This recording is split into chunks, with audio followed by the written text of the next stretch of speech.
it's the Stick reporting in here, and this is like a public service announcement, because I'm getting some comments here about people are saying, well, Stick, you're such a hypocrite, man. You said 10 years ago, specificity, got to focus on 1 or 2 exercises.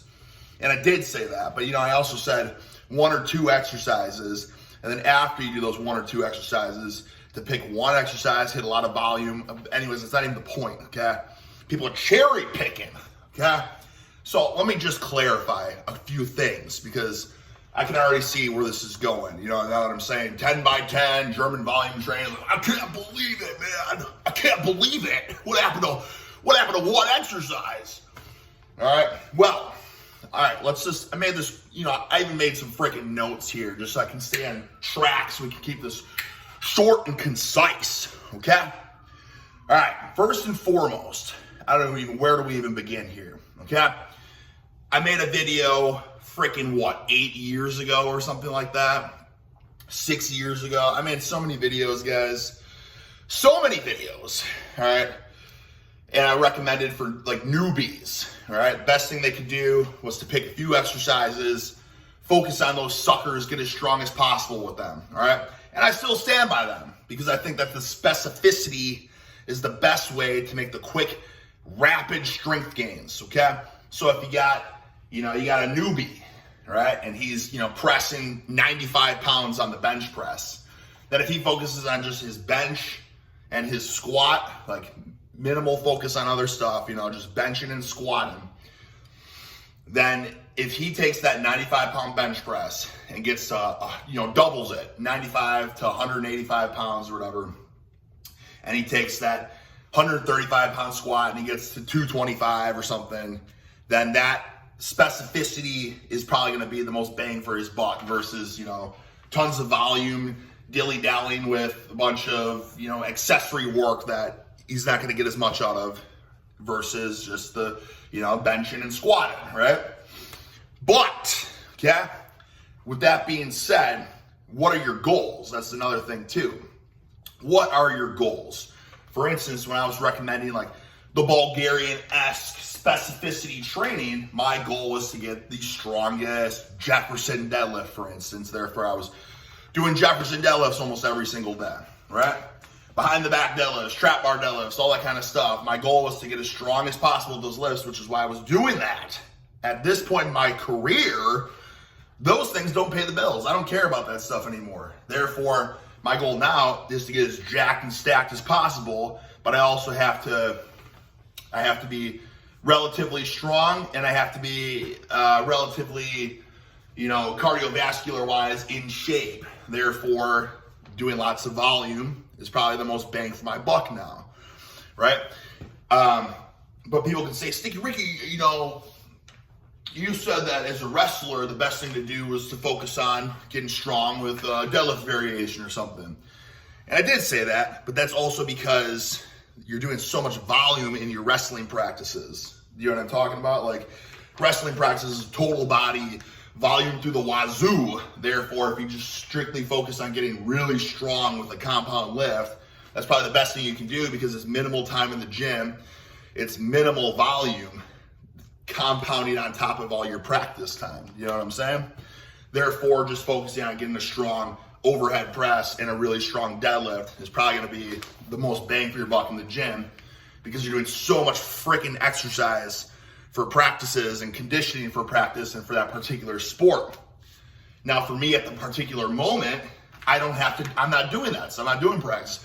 So what I do in the gym, I have to make sure I get the most freaking bang for my buck out of the time I spent in the gym so that I build, jacked and stacked, juicy muscles in decent cardiovascular shape with decent strength. You know what I'm saying? I got to be all encompassing in that regard. Therefore, picking 1 or 2 exercises probably wouldn't be the best thing for me at this particular point in my life. You know what I'm saying? But if I wanted to go back and get my bench press freaking peaked, get the biggest bench I could possibly get, for whatever reason, that was the thing. They said, hey, Stick, we need you to come in here and bench press 550 pounds a month from now. They said, I'm like, damn, that's what you want from me? Okay. Then I would go back and start specializing in the particular bench press. I would scrap a lot of the other exercises. I would bring the volume down, and I would just focus on bench, and then, you know, working the antagonist muscle groups to keep the shoulders healthy. You know what I'm saying? So freaking whole workout revolve around the bench press, and then after that, do some rear flies or some pulling or something just to keep the shoulders healthy so that I'm not getting too freaking interior dominant. You know what I'm saying? On top of that, injuries, fellas. When you specialize, right, you're becoming as neuromuscularly as efficient as possible. Your brain is getting better at that particular movement. So if you squat every day, you're gonna make strength gains through the wazoo because your neuromuscular system is becoming primed up, peaked and primed. You know what I'm saying? So therefore you could put 100 pounds on your squat in a couple weeks, right? If you're really pushing, you weren't doing any other stuff and all you were doing was squatting. But I, had a certain knee surgery. Therefore, I probably shouldn't be peaking my neuromuscular system because I don't want my muscles, I don't want my nervous system to get too strong that my tendon can handle. You know what I'm saying? So in that case, I probably should do lighter weight, more volume, so the tendon has more time to adapt to the weight, right? I'm not trying to move max weight. If I was trying to move max weight, then by all means, I probably would bring the volume down, boost the intensity, go only 1 or 2 exercises. Back when I was recommending, right? Years and years ago, fellas, listen, here's the thing too. I've been recommending specialization, Bulgarian style for damn near 10 years. And I think the testament to how great that training really works is the fact that I think I stuck with it for damn near 10 years, not deviating from it. You know what I mean? Like that's literally kind of what made my channel what it is. You know what I mean? I'm the guy that picked the deadlift. I did the freaking deadlift every single day. I stalled out, I plateaued with it, and I picked a different deadlift variation. Did it every freaking day, stalled out, plateaued, and switched. That was my philosophy for close to a decade, right? And if it was a garbage philosophy, if it didn't put into practice, didn't prove results, I wouldn't have been doing it for so long. But there are times I'm like, damn, I probably should be doing more. But this just works so well, and you know what I mean? Like, if it ain't broken, don't fix it. You know what I'm saying? But when I also recommended doing that, and for people that ask me questions about what they should do and yada yada for their sport, or they want to get big, this or that, a lot of the times I'd recommend focus on just whatever, your trap bar deadlift or something, but do that at night or in the morning, and then for a second session of the day, just do lots of volume stuff, right? So anyway, I think that summarizes the gist of it. Basically, what it comes down to right now is, listen, different goals, different factors, like overcoming, like still tendons and stuff need to heal from surgery, like working around things like that. Need a better work capacity when you're only doing 1 exercise or 2 exercises tops, and you're doing minimal volume, only doing sets of 1, 2, maybe 3 tops. Your work capacity is going to kind of be in the tank. So, back then I probably also would have said, don't do cardio after the workout, right? It's just going to tap into your recovery. You're not going to be able to come back as strong, and you're not going to, PR the next day. But again, circumstances have changed.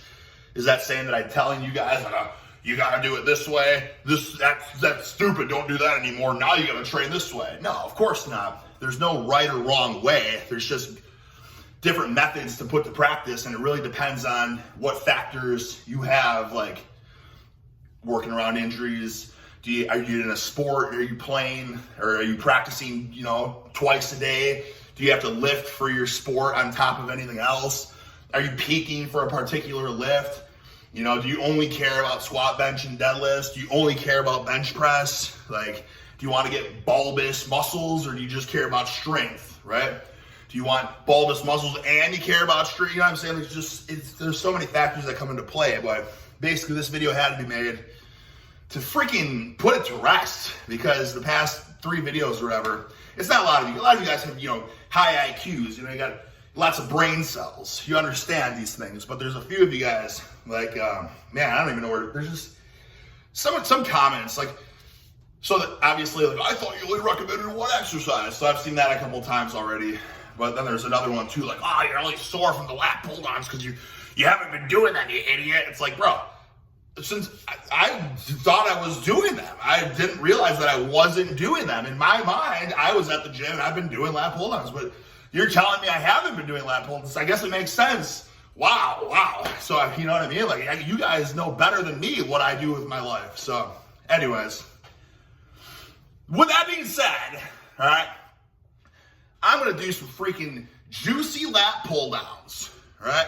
Build bat wings, do the 10 sets of 10 with the 1 minute rest because, again, right now, building the muscle mass, got to get as stacked as possible, but crank the volume to, at the same time, build on the work capacity. Because when you have only that 1 minute rest, you'll be surprised how much grease, fish oil, freaking nut butter, all of this, maybe not nut butter, you know what I'm saying though, but body butter, you know what I mean? Like sweat just glistening from having a little rest. And that's the thing too, back when I was doing the specializing, you know, you take 5 minutes, 3 to 5 minutes between your sets. You don't have a stopwatch, you don't go off of a time, you just, okay, I'm fresh, I'm freaking ready to hoist big weights, the biggest weights of my life. But now, you don't have, if you care more about, burning some fat, increasing your freaking conditioning, then you got to be more on top of your rest times. Like as of right now, that's where I'm at right now. The set, 1 minute, and right back to the set. You know what I mean? Don't take more time, right? Because that's the whole point.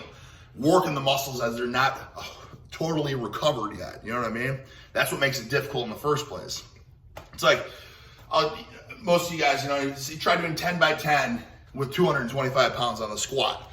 The first set could be easy. The second set could be easy. The third set could be okay. But when you're only taking a minute break, that's when that really accumulates and it's like, holy buckets, this is really freaking hard, right? But if you just did a set of 10, you took a 5 minute break and another set of 10, then, you know what I mean? That's not the challenge. That's not the point. But anyways, I don't want this video's already too damn long now. Throwing that out there because, of course, you got to address, you know what I mean? Like, well, you said, what exercise? You know what I mean? Like, hey, a couple years from now, maybe I'll go back to it and be like, you said 10 by